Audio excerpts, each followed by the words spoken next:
Importancia de los microorganismos en alimentos. ¿Qué tiene que ver la microbiología con los alimentos que consumimos a diario? Bueno, pues son parte de nuestra vida. Por lo tanto, es importante irlos conociendo y conocer cada uno de los tipos de estos microorganismos. Ya sabemos que hay virus, bacterias, parásitos, hongos, levaduras. ¿Pero qué hacen cada uno de ellos? Ahora vamos a conocer su clasificación en cuanto a la presencia de los alimentos.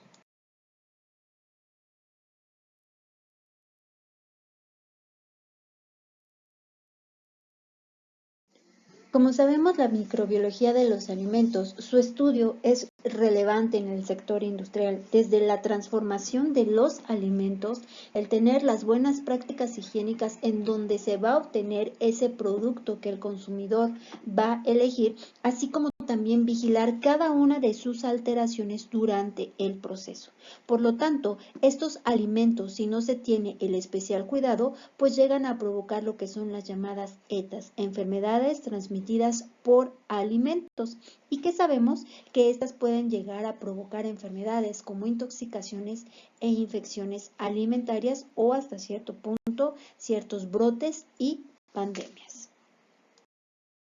Es de gran importancia conocer la relevancia que tendrán los microorganismos en el sector alimentario, desde su obtención, como ya lo mencionamos, hasta el deterioro del producto, que es a lo que le llamamos la vida de anaquel de nuestro producto.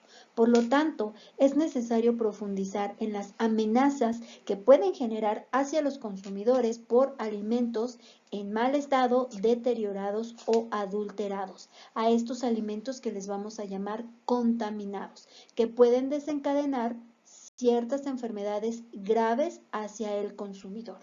Aquí podemos desglosar los tipos de contaminación que vamos a ver más adelante, como la contaminación física, química y biológica. Por lo tanto, es imprescindible siempre cuidar que los productos sean manejados con mucha higiene y seguridad alimentaria. Desde su manipulación, evitar la contaminación cruzada, evitar las plagas animales o roedores y que nuestras cocciones sean las adecuadas. Vamos a hablar del primer grupo de microorganismos en alimentos. Estos microorganismos se van a clasificar en tres grandes grupos que nos hablan de un riesgo alimentario. El primer grupo son los microorganismos alteradores. Estos van a afectar las características sensoriales de los alimentos. No van a implicar ningún riesgo a la salud, pero sí a la vida de anaquel del producto, que es lo más importante para la industria alimentaria.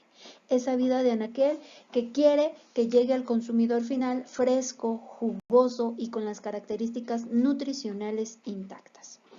Este grupo de microorganismos alteradores los vamos a conocer como los acidófilos, esos que se encuentran en alimentos ácidos como las vinagretas, etc. Un ejemplo son las levaduras y los hongos. También esos microorganismos lipolíticos, en donde hay alimentos con una gran cantidad de grasa y que esos microorganismos precisamente toman la grasa para empezarla a oxidar y a deteriorar el alimento. O los termófilos, esos microorganismos que crecen a altas temperaturas por arriba de los 50 grados centígrados y comienzan a deteriorar los alimentos.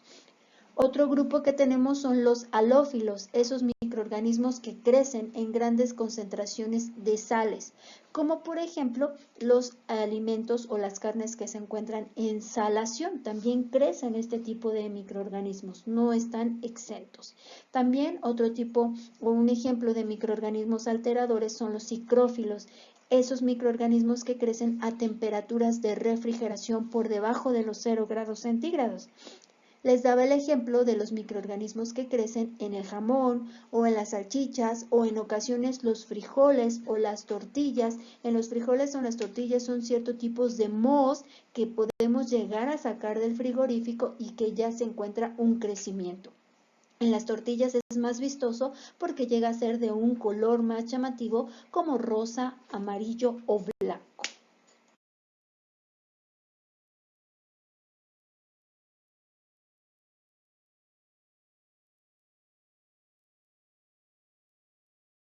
tercer grupo vamos a hablar de lo que son microorganismos patógenos. Estos recordemos que no causan alteración en los alimentos, no hay alteración en sus características organolépticas. Por lo tanto, podemos ver el mejor de los aspectos en el alimento sin imaginarnos que puede llegar a nosotros algún microorganismo patógeno que va a llegar a causar alteraciones, pero en nuestra salud, y están estrechamente relacionados con lo que es la microbiología.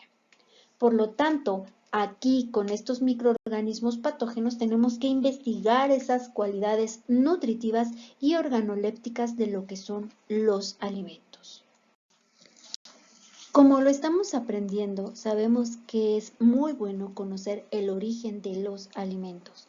Por lo tanto, hay que tener mucho cuidado en la producción alimentaria y en el sistema de trazabilidad. ¿Qué es la trazabilidad? Es conocer desde el punto de origen del alimento cuando fue creado hasta el consumidor final y que cada uno de esos puntos se vayan cuidando con las mejores buenas prácticas higiénicas. Por lo tanto, desde si es una producción agrícola, producción ganadera o producción pesquera, se debe de conocer su punto de origen y su manipulación. Una vez que llega a la industria alimentaria, ¿cómo es que fue procesado? ¿Cuál fue su tecnología que se usaron para conservar sus características o sus métodos de pasteurización? ¿Cómo fue su fabricación y transformación? Y por supuesto las características de su envasado para evitar que haya una contaminación o que el envasado sea el adecuado para evitar su deterioro del alimento. Pero también hay que conocer sus aspectos de comercialización o venta.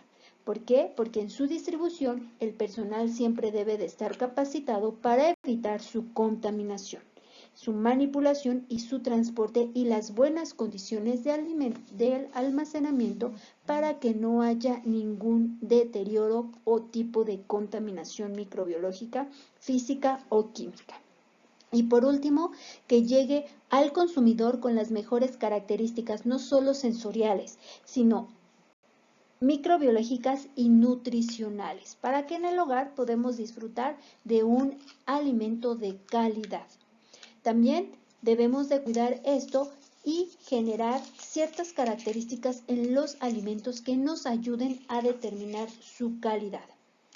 Dentro de las fuentes de contaminación hay que olvidar que si es un producto derivado de animales, debemos de conocer la salud y el ambiente del animal para obtener un producto de calidad.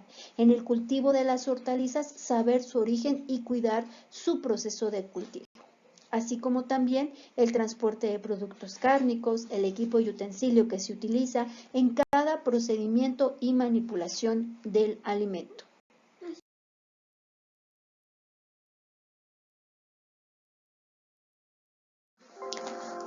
No debemos olvidar que como manipuladores de alimentos somos el contaminador potencial si no tenemos unas buenas prácticas higiénicas en nuestra mano y en nuestra persona. Por eso es importante que durante la preparación de alimentos siempre mantengamos nuestros uniforme limpio, manos, cabello recogido y evitar presentarnos enfermos para la preparación de los alimentos. El ciclo de contaminación ano-mano-boca es muy importante evitarlo en nuestro trabajo.